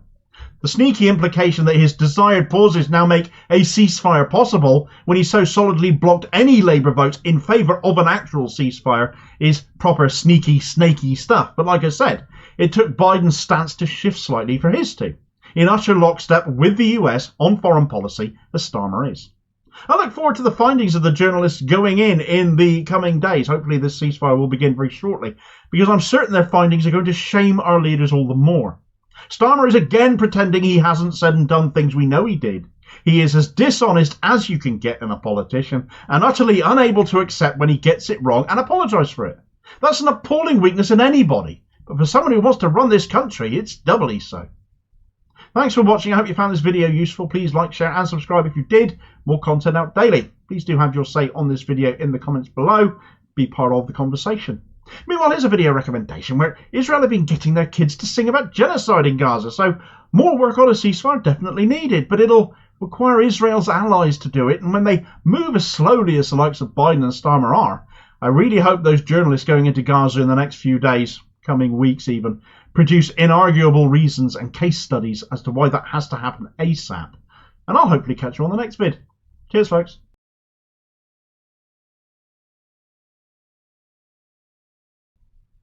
Right, so the BBC in trouble again over bias. Well, can't be surprised. That's any given day, surely. Certainly when it comes to establishment and government interests. But it's a rare thing for the corporation's own journalists to accuse the state-funded broadcaster they themselves work for of it, let alone 8 of them, let alone over the way they choose to cover the goings-on in Israel and Gaza right now. But this is where we are. The accusations made are that the BBC News agenda is putting too much effort into attempting to humanise Israeli forces over Palestinian ones. And when you consider how often you see Israeli spokespeople or Zionist settlers being interviewed and referred to, or referring to these people as being subhuman, or being animals, or behaving like animals, then these journalists do have a point. But is anything honestly going to change at the BBC over this? Right, so, the BBC. Easily one of the worst news outlets out there, in my opinion. If you're still relying on the BBC solely for your news, you probably think Jeremy Corbyn is still Labour leader and the Tories actually know what they're doing. But on the matter of the Israeli genocide taking place in Gaza, though, the state news service, as it basically is, made all the more annoying for those of us aware of that fact because we pay for it. The BBC has very much joined in on the "Do you condemn Hamas?" interview starter question bandwagon, and they have insulted guests they have interviewed, from the Palestinian ambassador Dr. Hussam Zomlot with that question amongst others, and practically had other guests reaching between bursting out laughing from the stupidity of the questioning to actually being angered by it. One such notable interview was on Newsnight between Kirsty Wark and United Nations Special Rapporteur for the Palestinian Occupied Territories, Francesca Albanese, who Wark was determined advocated for Palestine, when in fact her job is that she advocate for the upholding of international law in relation to Palestine. That's a pretty chronic gaffe, not even knowing the job of your own guest, but it went from bad to worse when Wark pressed Albanese on whether she thought Hamas cared 3,000 children had been killed in Gaza, and did she agree Hamas were breaking international law. Seems the BBC know even less about international law than Keir Starmer does. Albanese's face made her wonder what she'd done to deserve being interviewed by such an overpaid dumbass, but who knows? Maybe Wark is one of these 8 BBC journalists who have now kicked off at their own corporation, their own bosses, over the narrative they as journalists, perhaps presenters, are having to push. I'd like to think Wark went home that night and examined her life choices, put it that way. At any rate, the 8 that have spoken out, anonymously, fearing reprisals, and not in any way convinced the 2,300-word letter they've drafted, which they are not sending to their bosses, because they figure there is absolutely no point in doing so. They just want people to know that there are people within the corporation who know the BBC is failing in its duty of impartiality on this matter. They are accusing the BBC of failing to tell the story of the Israel-Hamas conflict accurately, more interested in humanising Israeli victims over Gazan ones, as well as leaving out key historical context, which of course has also been quite blatant. To anyone watching the BBC who'd think this mess only began last month, not in 1948, possibly have never heard of the Nakba, with all the events in the intervening decades since. There is also a blatant double standard at work, since the BBC has no problem telling the events of the Russia-Ukraine conflict completely accurately, since in that case the government, and therefore the BBC, are pro-Ukraine. However, the reverse is true in the Middle East, and as such they are hypocritically pro-Israel. Instead, the journalist concerned sent the letter to a news outlet they knew would report it impartially and accurately, and depict the strength of their feelings on this as they wanted it. And as such, they sent it to Al Jazeera. Says a lot of our British media entirely, doesn't it? Now, I'm not going to go into the beings of the whole letter, 2,300 words after all, But there are standout excerpts from it that show the strength of feeling of disgust and despair on show. Across British Broadcasting Corporation BBC platforms, terms like massacre and atrocity have been reserved only for Hamas, framing the group as the only instigator and perpetrator of violence in the region. This is inaccurate, but aligns with the BBC's overall coverage. The Hamas assault, whilst appalling and devastating, does not justify the indiscriminate killing of thousands of Palestinian civilians, and the BBC cannot be seen to support or fail to interrogate the logic that it does. We are asking the BBC to better reflect and defer to the evidence-based findings of official and unbiased humanitarian organisations. Is that not disgusting, though? 2 of the 8 authors of this letter agreed to be interviewed by Al Jazeera over it, and one, a person of colour notably, said, "This organisation doesn't represent us. For me, and definitely for other people of colour, we can see blatantly that certain civilian lives are considered more worthy than others, that there is some sort of hierarchy at play. That is deeply, deeply hurtful because actually none of us struggle to empathise with Palestinian civilians. It appears some staff members and senior reporters don't empathise as much with Palestinians as they do, for example, with Ukrainian civilians." The second interviewee said that they were sickened by the senseless loss of civilian life during the Hamas attacks. "I also felt a number of overlapping fears, including that the coverage of my employer, the BBC, would fail in its duty to sufficiently interrogate this Israeli response or provide adequate context on decades of occupation. My fears were immediately confirmed." They also spoke of the lack of compassion being shown and the uneven-handedness of interviews, singling out that so often used question that I brought up earlier, do you condemn Hamas? When interviewing pro-Palestine voices, and certainly the BBC are not alone in doing that. The Piers Morgan interview with Jeremy Corbyn was just ridiculous, but it's made all the more so now as it also shows Morgan is as bad as the BBC on this topic. They singled out the interview of Dr. Hossam Zomlot, that he did with Kirsty Wark, as this was on the 9th of October, after Dr. Zomlot had just lost several members of his own family. He told Wark of his emotional pain. He listed the relatives who had been killed, describing them as sitting ducks for the Israeli war machine. And Wark replied, "I am sorry for your own personal loss. I mean, can I just be clear, though? You cannot condone the killing of civilians in Israel, can you? Nor the killing of families."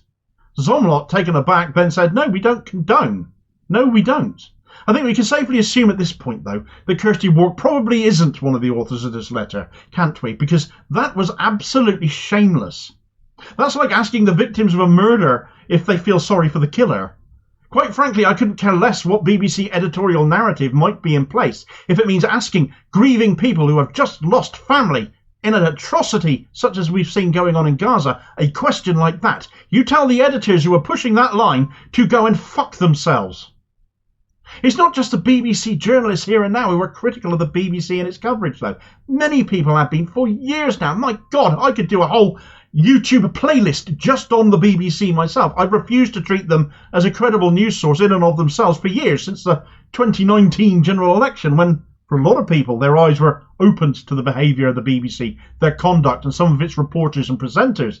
But it is very much a topic of conversation across social media too. Just as I was writing this, a tweet caught my eye by a chap called Rob J, who said, "The BBC literally just typing, Israel hits 300 targets as ceasefire is delayed, literally treating dozens of women and children blown up as targets and not even reporting on the mass murder anymore."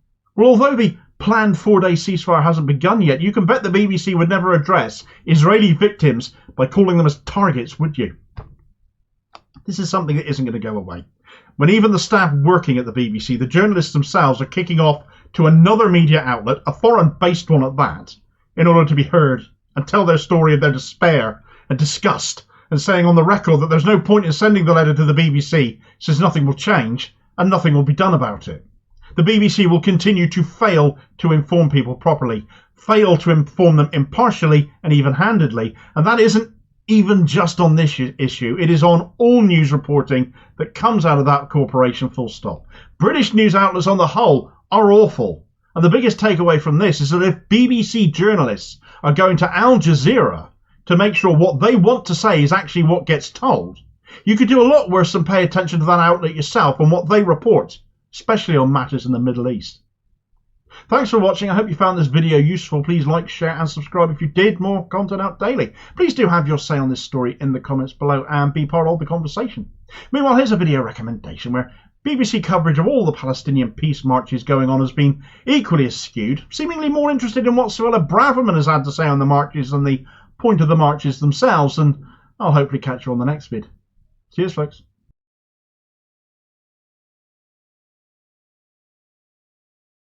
Right, so a by-election loss triggered by Keir Starmer's appalling anti-ceasefire stance on a Labour stronghold council has seen a third independent councillor occupy a former Labour seat just in the last 4 months.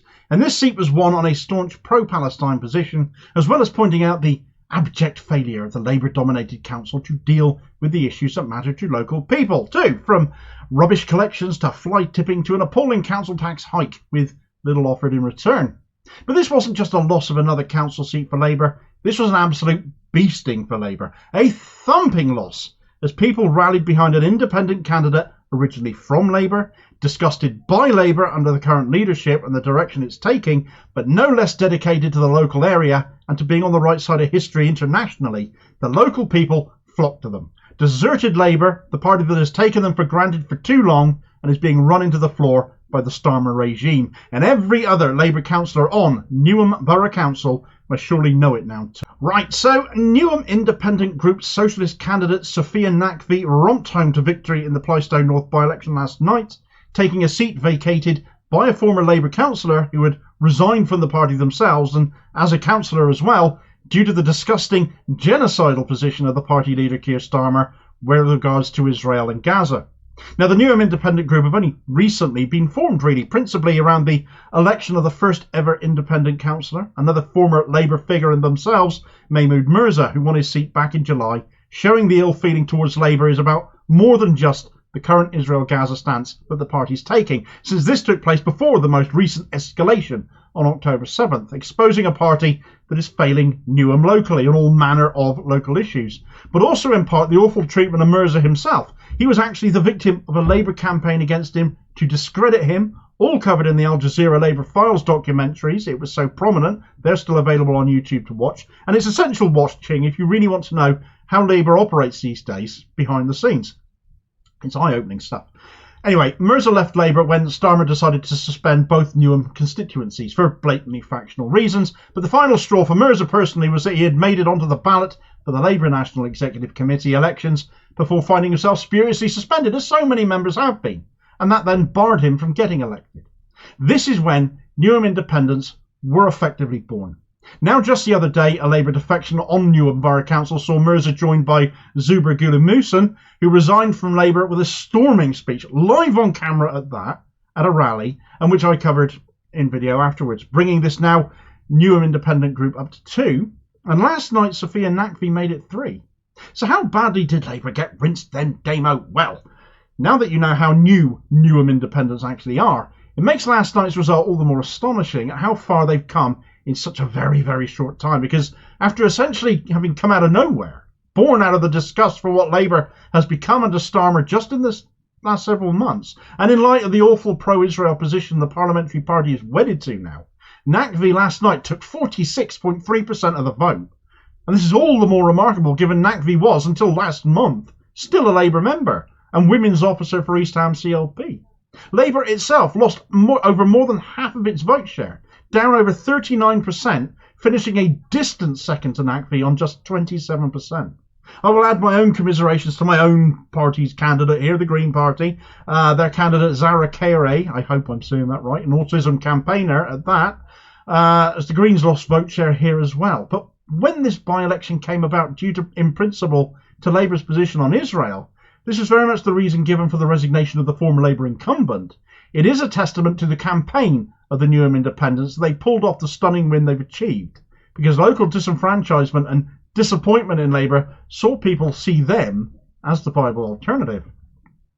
Reasons behind the scale of the win then? Well, according to local website Open Newham, the battle to win Plaistow North was not one that was taking place in the streets, but actually the mosques. The significant Muslim population and where their vote ended up going was a reflection of the Muslim vote nationwide, actually, a vote that Labour used to be able to attract over 70% of amongst the national vote, amongst this particular demographic, but now polling indicates it can barely pull in 5% of that vote. Such as the disgust Muslim voters have now for Labour and for the Starmer regime. Muslim voters are deserting Labour. And it's hardly surprising when Labour's position is pro-Israel and by association anti-Palestine. But it isn't even all about that, because Islamophobia has become such a huge issue now in the party. Identified by the Ford report several years ago now, the Labour leaks report before that, and numerous complaints in the meantime that have all just been ignored, because the issue of Islamophobia is treated as secondary to anti-Semitism. All racism is wrong, yet Labour remains, well, very much is riddled with it, because it only appears to worry about what is happening against Jewish people these days and ignoring everyone else. And that is not right. That is horrible. That is absolutely wrong. And people of various ethnic and ethno-religious backgrounds are deserting the party as a result. When you consider the multiculturalism of London generally, that ethno-religious diversity, you can't win and retain political ground locally unless you are uniting people from multiple different faiths and backgrounds, and Labour under Starmer does nothing but divide those communities now. And we've already seen this end game play out, and Labour are fearing a repeat of that. You see, Tower Hamlets Borough Council, before its most recent set of local elections in 2022, was Labour dominated as well, just like Newham. Prior to that 2022 election, Labour held 42 seats. The equivalent of the Newham Independents, the Aspire party there, held 2, with the Tories, the Lib Dems and an independent all having 1 seat each on that council. But after 2022, the first local election here in the Starmer era, Labour lost over half of its seats, falling to just 19, with Aspire basically taking them all, rising to 24 and taking control of that council. Right now, Newham, which is a larger council, as of today has 59 Labour, 3 Newham independents and 2 Green councillors. According to the speech given by Zubair Gulumusen on the night of his resignation, there are some 18 Labour councillors on Newham Borough Council right now who are also Muslim. He's called for them to join him too, to join with Mahmoud Mirza and now Sophia Naqvi as well. And who knows? With the direction of travel here, Labour have every reason to fear the 2026 local elections, when Newham is contested again, which may see another Tower Hamlets happen, and indeed we may see further defections yet. Further resignations, as Starmer will not meaningfully alter his stance on the Middle East. He's bought and paid for by the Israel lobby, and voters are catching up to that fact and taking their votes elsewhere fast. He might think the general election is still in the bag, though. Results like this imply that might not be true at all. Congratulations to Sophia Naqvi. Plystone North have a belting new councillor, definitely someone fighting for them now, and I will watch the growth of the Newham Independent Group with great interest. Thanks for watching. I hope you found the video useful. Please like, share and subscribe if you did. More content out daily. Please do have your say on this story in the comments below and be part of the conversation. Meanwhile, here's a video recommendation where I covered the resignation of Zubair Gulumusen the other day. This resignation speech, made my cheeks burn, it did. So I can't imagine how Labour figures must have felt, and he did indeed put it to his fellow Muslim councillors to come and join them, stand up against the Islamophobic nature that Starmer's Labour has become. Otherwise, what exactly are they standing for at all? I'll hopefully catch you on the next vid. Cheers, folks.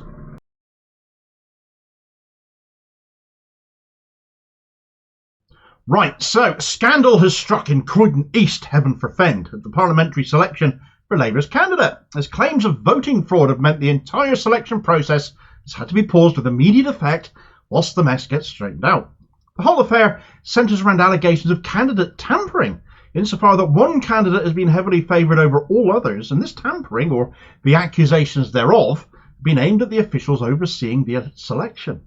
London Labour once again have become involved, as they have imposed new officers on the constituency party, given that boundary changes are also happening here, and as per usual, they did this without members getting a say in the matter.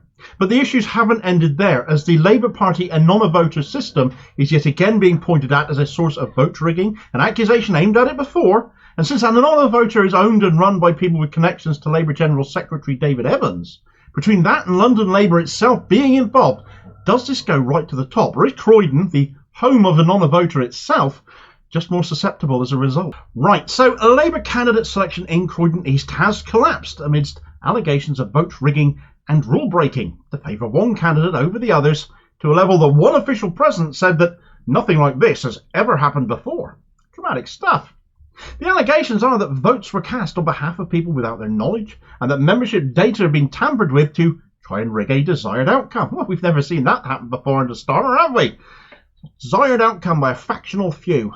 But when London Labour are involved, as they have been all over the country, not just in London, this might not surprise many people in the know at all. Starmer's regime have been using this excuse of boundary changes happening to push their own favoured candidates and try to do away with as many rotten lefty ones as they possibly can as well. Notable was London Labour's attempts to oust West Derby MP Ian Byrne, Labour's Mr Right to Food campaigner, who despite his achievements in that, isn't Starmery enough. And so candidate rigging in Croydon East might not be that much of a surprise. Labour have been forced to pause it though, issuing a statement reading, "We are writing to inform you that as a result of complaints received by the party that require investigation, the selection process in Croydon East has been paused with immediate effect. This means that the hustings meeting due to take place on Saturday has been cancelled, and any votes already cast have been voided.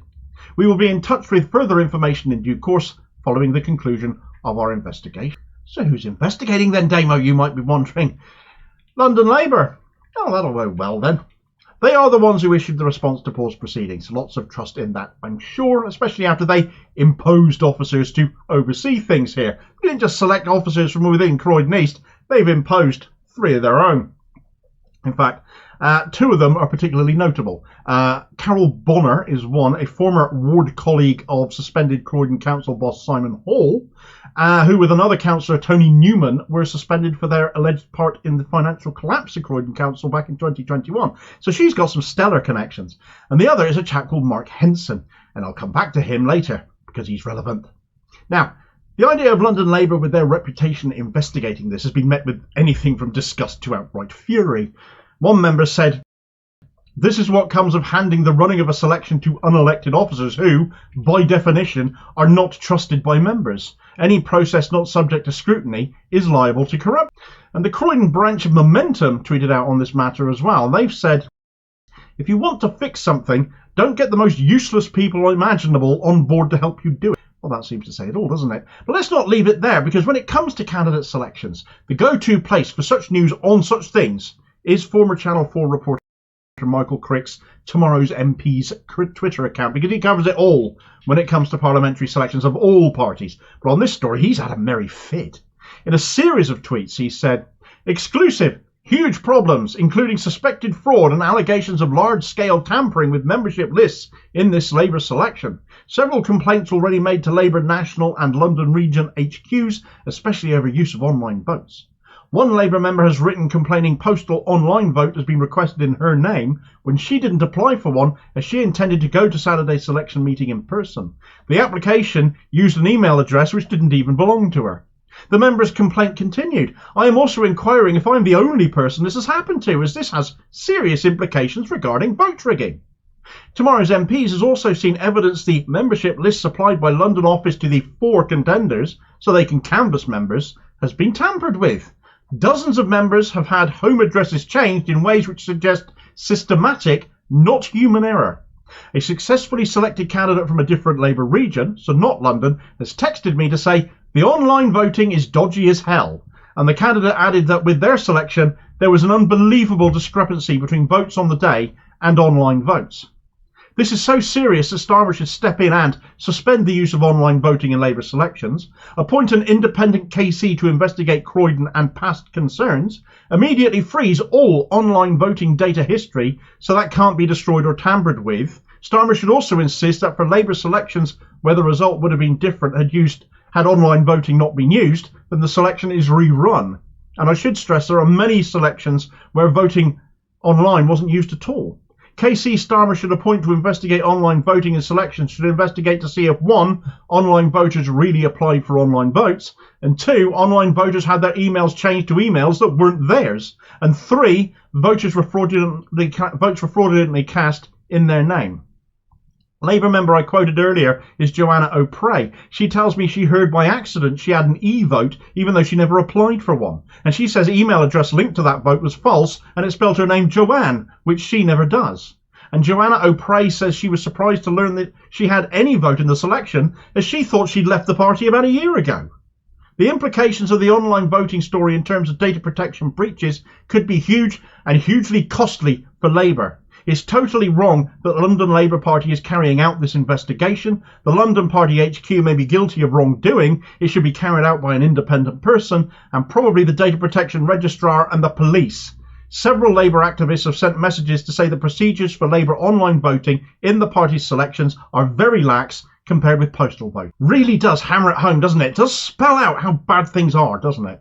Systematic tampering of membership lists, implying it is intentional and not human error. A voting system that is dodgy as hell, according to an anonymous selected candidate. Starmer should appoint a KC, no less, to investigate the party's online voting system, a non-voter.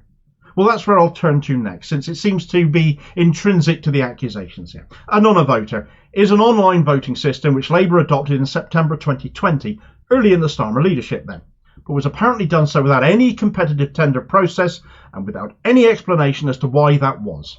At the time there was uproar about it. There were comparisons with what Labour were doing with regards to this to Matt Hancock handing out PPE contracts. Now, I said I'd come back earlier to that chap Mark Henson, didn't I? A non-voter is provided to the Labour Party by a company called Henson IT Solutions. Well, I wonder who could be behind that. So, one of the people London Labour has appointed to investigate the corruption going on in the Croydon East candidate selection is one of the people behind the online voting system, being blamed by many members for being involved in rigging votes. We're in marking your own homework territory here, folks. But it goes further than that. Henson runs this company with his wife, Maddie. Maddie is a Croydon Borough Councillor herself.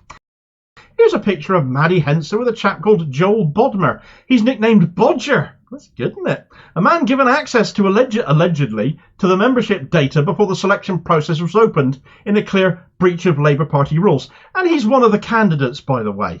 And here's another picture of Maddie Henson, this time with the aforementioned suspended Tony Newham. So we have a non-voter being blamed for the corruption, at least in part, that we're seeing, having been awarded the Labour Party contract for online voting without any tendering process, run by Mark Henson, who is one of the London Labour's appointed investigators into the alleged voter fraud, and his wife Maddie, who can be tied to both one of the people implicated in the alleged wrongdoing and a suspended former councillor implicated in the financial collapse of Croydon Borough Council. Let's tie all these threads together now by asking at this point, finally, given the title of this video, where does Labour's General Secretary David Evans fit into this? Well, Croydon is Evans' home turf, and the connection here is through Tony Newham, who's pally with both the Hensons and the Evans. His old mate Evans, as he called him, when he supported him to become Labour General Secretary. Knowing that, it's quite reasonable to look at this and ask questions of Evans in relation to a non-voter. Did he know it was a dodgy as hell system, as one other Labour candidate described it? He's been blamed up and down the country for voting issues. But was Evans involved in the awarding of this contract without tender? It's not an unreasonable question to ask given his position and given his friendship with Tony Newham and the fact that friendship ties him to the Hensons, at least on paper. Even the Labour Party NEC was bypassed over the non-voter contract, and you have to realise the implication of every Labour Party member in the country having their details to cast democratic votes being on this system.